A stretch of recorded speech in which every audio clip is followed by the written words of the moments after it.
balanced all the time, right? So there's state DOT regulations. The state doesn't have DOT regulations, right? I have to fix that. But it has some regulations. Because, you know, when you cross state lines, you have to like move the tandems. Depends on the state. So you have to keep track of that, speed limits, yeah. And then at the federal level, this was the ICC, but it has a new name, the STB, whatever, and the FMCSA, right? Well, that's what they named it now.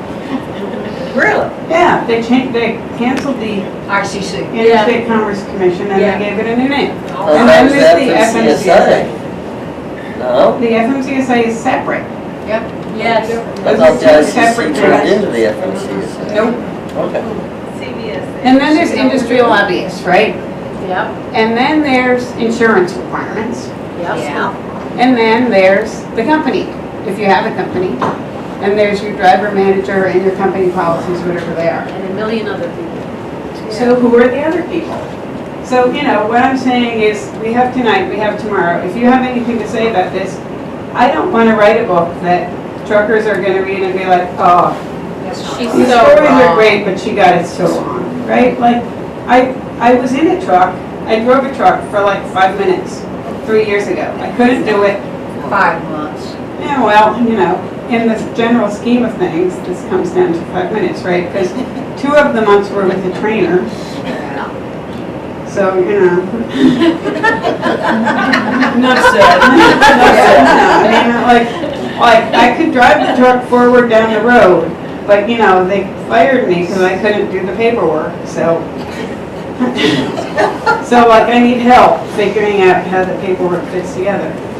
And the other graphic, which is 3 pages long now because it's still in draft form, but what I'm trying to do there is figure out how to explain what a run is from beginning to end, right? Like when either the broker or your company or whatever says, here's your pre-plan, this is the load, and you decide whether to do it or not, and then you drive, and then you sleep, and then you eat, and then you pee, and then you you know, I need all those, like, then you get to the next place, and then you wait, and I need to be able to communicate that somehow, and I need people to look that over and tell me what it is that I'm missing.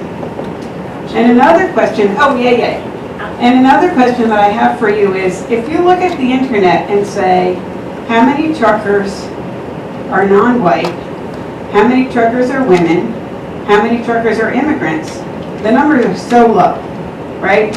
Like the internet believes that 6% of American truckers are not white. That's insane. And the internet believes that something like 5% of American truckers are women. And it doesn't keep track of immigrants. I mean, of the people that I interviewed, lots of them are indigenous in one way or another, or Mexican, or both. Lots of them are black or African American, or both. Almost all of them are women. 10 of them are intersex, like, do that math, I don't know. So I need to kind of try to understand why the statistics are so wrong.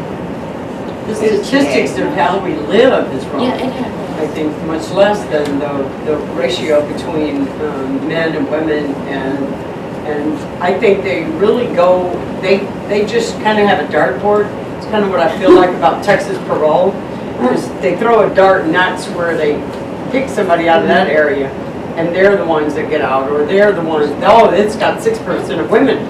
But across the board, I think the women sticking and staying is the majority of the problem. There's a whole lot that come in. That's true. But sticking and staying is where their percentages are, or at least that's what I believe. It's trying to graph that would be astronomical, trying to keep up with that math. In the mid-2000s, we were up to 11%. That's according to the statistics. We're back down to where I started, which was at 5%. Now they're saying we're at 6.1%. And is that because of turnover, or is it because they're doing statistics of people like I some think they people have say? changed the statistic parameters during one point of a time to another point of time, and that has changed the logistics of what they're reporting. Okay. Because they're not just including truck drivers, it's transportation industry. Right. good I think point. that I would think make a they changed the difference. parameters of what they're taking. If they're taking the numbers at a whole instead of just that one stretch, that would make sense. And is it based on census data, right? If it's based on census data, it's screwed. Right, because they go to the house and they're like, who lives here? And workers are not there, because they're And trucking. some of us don't write down truck drivers, we write down transportation, they have no idea what it is. And there's 3 or 4 categories in the report. I have a ladies direct contact at the Bureau of Labor Statistics, and I'll forward Okay. you what she said to me, which essentially is what they just said is, and she did say that the numbers were higher a decade earlier, but they changed the formula, the way they calculate.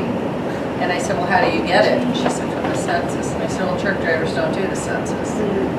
So, and I've met some companies that are 20% women, and then I've met some that are like 1%. Yeah. And And why is that? A lot of it partly it's is, the same there is thing with still- J.D. Hunt. there Yeah. is still a lot of discrimination in experience level carriers. Yeah. There really is. And anybody that entry level carriers, if you go to Pulse, you're getting a job. Yeah. Do But you you're not want to keeping work it. there? Yeah. Probably not. Yeah. Are you going to maybe get starved out there? Maybe, and you'll Yeah. move on. And then, we've had a lot of women say, I have to have my boyfriend call and find out about jobs because they won't talk to me about them. Yeah. And he doesn't even have a CDL. Yep. You hear that a lot, especially at experience level companies. And the pay, a lot of people say, oh, the pay is not different for men and women in trucking. That's not true. Not when you start getting into experience level carriers Yeah. and in the oil fields and things of that nature. So, but I will forward you her Okay. information, and it might help to. So even, there's a lot of women that start trucking, but they don't stay in it very long. And partly that's because women have sense and the regulation makes driving trucks really complicated unless you can get up to a decent job where you have options, right? But it's also because rape is incredibly common. So of the people that I interviewed, lots of them were raped. And frequently, they didn't tell anyone because they knew that if they did, they'd be fired. So any number of women that I interviewed had been raped, called the company to complain, and the company fired them for being raped and did not fire the person who raped them. So then the next time they thought, all right, should I happen to be raped again, if I want to keep my job, I'm just going to shut up because it's not going to do me any good. That ain't No, he wouldn't be able to go to work the next day. That is, that's, No, that's illegal. He might have to Was that- complain about me assaulting. Can I ask you, I'm are not those rapes from coworkers or just random population? Usually coworkers. Coworkers. Oh, we got it from everybody. We get sexual harassment, that the complaints that I looked at, thousands of them, it was anybody. Women were raped, of course, a lot of times it was trainer trainee, which is why Brian used that against women.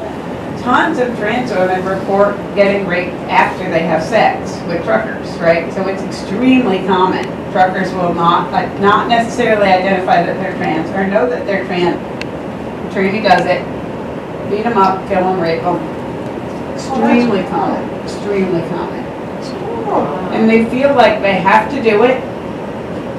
It's not like optional, it's not, this would be fun, it's like, this is what you're doing out here, this is what you're here for, this is what's gonna happen. So, and one of the people that I interviewed was, driving somewhere and got sent to a strange fuel stop and thought like, oh, this is a setup, this is a T-girl. This is a setup, this is gonna be, this fuel stop is out of the way, unsafe, I don't feel good about this, but the company said you have to go there, it wasn't like optional. So pulled up at this fuel stop and was met by 4 men with baseball bats who raped her and beat her up.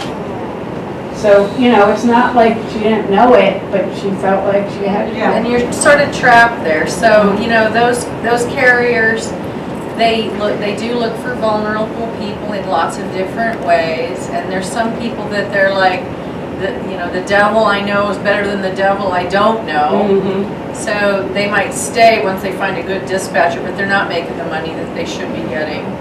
They're not getting treated the way they should. They're not getting the route, but they're able to exist, and they're having to live under the radar. And And I also interviewed people who are HIV positive, and they didn't want to let anyone know. And we all know the amount of sex that goes on out there. And All right, so we they're have like, an exchange, but you all have to get me and help me with my homework. 'Cause I gotta. Thank you so much.